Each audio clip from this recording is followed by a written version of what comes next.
പ്രസവത്തിന് വേണ്ടി ആശുപത്രിയിലേക്ക് കൊണ്ടുപോയി എന്നുള്ള വാർത്ത സോഷ്യൽ മീഡിയയിലൂടെ പ്രത്യക്ഷപ്പെട്ടത്. ഇപ്പോൾ ഇന്നാണ് ദിയ കൃഷ്ണയുടെ ഡെലിവറി ഡേറ്റ് എന്നൊക്കെ പറഞ്ഞുകൊണ്ടുള്ള വാർത്തകൾ തന്നെയാണ് വീണ്ടും സോഷ്യൽ മീഡിയയിലൂടെ പ്രത്യക്ഷപ്പെടുന്നത്. ആദ്യത്തെ മാസങ്ങളിലെ അസ്വസ്ഥതകളും ബുദ്ധിമുട്ടുകളും വഹിച്ചാൽ ശാരീരിക പ്രശ്നങ്ങൾ ഒന്നുമില്ലാതെ ആശ്വാസകരമായ ഒരു ഗർഭകാലം തന്നെയായിരുന്നു ദിയയുടേത്. ഇപ്പോഴിതാ 9.5 മാസത്തോളം നീണ്ടുനിന്ന കാത്തിരിപ്പിനൊടുവിൽ ദിയ തൻ്റെ കുഞ്ഞിനെ ഇരു കൈകളിലേക്കും ഏറ്റുവാങ്ങുന്നതിനുള്ള തയ്യാറെടുപ്പിൽ ഇന്ന് രാവിലെയായിരുന്നു ദിയ കൃഷ്ണയുടെ അമ്മയായ സിന്ധു കൃഷ്ണയും ഭർത്താവായ അശ്വനി ഗണേശൻ ദയയും ഒക്കെ തന്നെ ഈ ആശുപത്രിയിലേക്ക് പോയത് എന്നാണ് അറിയുവാൻ സാധിച്ചത്. തുടർന്ന് പ്രാഥമിക ശുശ്രൂഷകൾക്കായി ദിയയെ ലേബർ റൂമിലേക്ക് കയറ്റുകയും ചെയ്തു. ഇന്ന് രാത്രിയോടെ നാളെ രാവിലെയോ ആയി കുഞ്ഞ് ജനിക്കുമെന്നാണ് വിവരം. താരകുടുംബങ്ങൾ കാത്തിരിക്കുന്ന ആദ്യത്തെ കൺമണിയാണ് ജനിക്കുവാൻ പോകുന്നത്.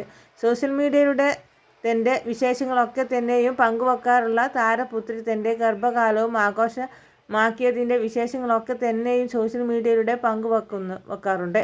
ആദ്യത്തെ 3 മാസം വളരെ രഹസ്യമായി സൂക്ഷിക്കുകയും 4-ാം മാസത്തോടെയായിരുന്നു ഗർഭിണിയാണ് എന്നുള്ള സത്യം വെളിപ്പെടുത്തിക്കൊണ്ട് ദിയ കൃഷ്ണ സോഷ്യൽ മീഡിയയിലൂടെ എത്തുകയും ചെയ്തത്. എന്തൊക്കെയായാലും ദിയ കൃഷ്ണയുടെ വിശേഷങ്ങൾ തന്നെയാണ് ഇപ്പോൾ വീണ്ടും ആരാധകർ ഏറ്റെടുത്തിരിക്കുന്നത് എന്ന് തന്നെ പറഞ്ഞേ മതിയാകൂ. നടനും രാഷ്ട്രീയ പ്രവർത്തകനുമായ കൃഷ്ണകുമാറിൻ്റെ 2ാമത്തെ മകളാണ് ദിയ കൃഷ്ണ. അഭിനയ രംഗത്ത് സജീവമല്ല എന്നുണ്ടെങ്കിൽ പോലും തൻ്റെ വിശേഷങ്ങളൊക്കെ തന്നെയും സോഷ്യൽ മീഡിയയിലൂടെ ആരാധകരുമായി പങ്കുവെച്ചുകൊണ്ടാണ് ദിയ കൃഷ്ണ ശ്രദ്ധ നേടിയത്. ABOC എന്ന് പറയുന്ന ബിസിനസ് സംരംഭം ദിയ കൃഷ്ണയ്ക്ക് സ്വന്തമായിട്ടുണ്ട്. അതിലെ വിശേഷങ്ങളൊക്കെ തന്നെയും ദിയ പലപ്പോഴായിട്ട് സോഷ്യൽ മീഡിയയിലൂടെ ആരാധകരുമായി പങ്കുവെക്കാറുമുണ്ട്. വളരെ മികച്ച രീതിയിൽ തന്നെ മുന്നോട്ട് വിജയകരമായി പോയിക്കൊണ്ടിരിക്കുന്ന സംരംഭം ദിലീപ് തിരിച്ചടി തന്നെയായിരുന്നു അവിടെ വർക്ക് ചെയ്യുന്ന 3 സ്ത്രീകൾ നൽകിയത്.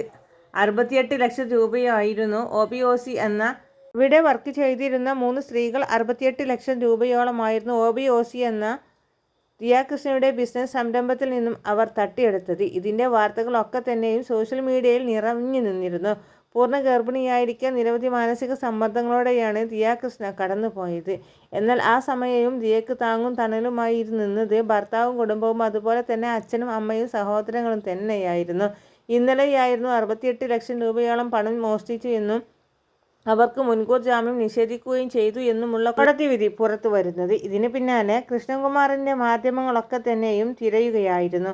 ആ സമയത്ത് മകൾ എവിടെയെന്ന ചോദ്യമായിരുന്നു എല്ലാവരും കൃഷ്ണകുമാറിനോട് ചോദിച്ചത്. അതിന് കൃഷ്ണകുമാറിൻ്റെ മറുപടി ദിയയെ പ്രസവത്തിനായി ആശുപത്രിയിൽ പ്രവേശിപ്പിച്ചു എന്നായിരുന്നു.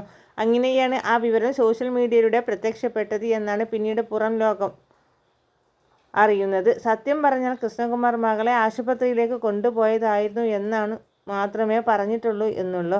ആരാധകരൊക്കെ തന്നെയും ഇപ്പോൾ ദിയ കൃഷ്ണയുടെ പ്രസവത്തിന് വേണ്ടി കാത്തിരിക്കുകയാണ്. കുഞ്ഞിന് വേണ്ടി കാത്തിരിക്കാൻ തന്നെയാണ് ആരാധകരെല്ലാവരും. ആ താരവും കുടുംബവും ദിയ കൃഷ്ണവും കുടുംബവും മലയാള മിനി സ്ക്രീൻ പ്രേക്ഷകർക്കും ഒക്കെ തന്നെ ഏറെ പ്രിയപ്പെട്ടവർ തന്നെയാണ്.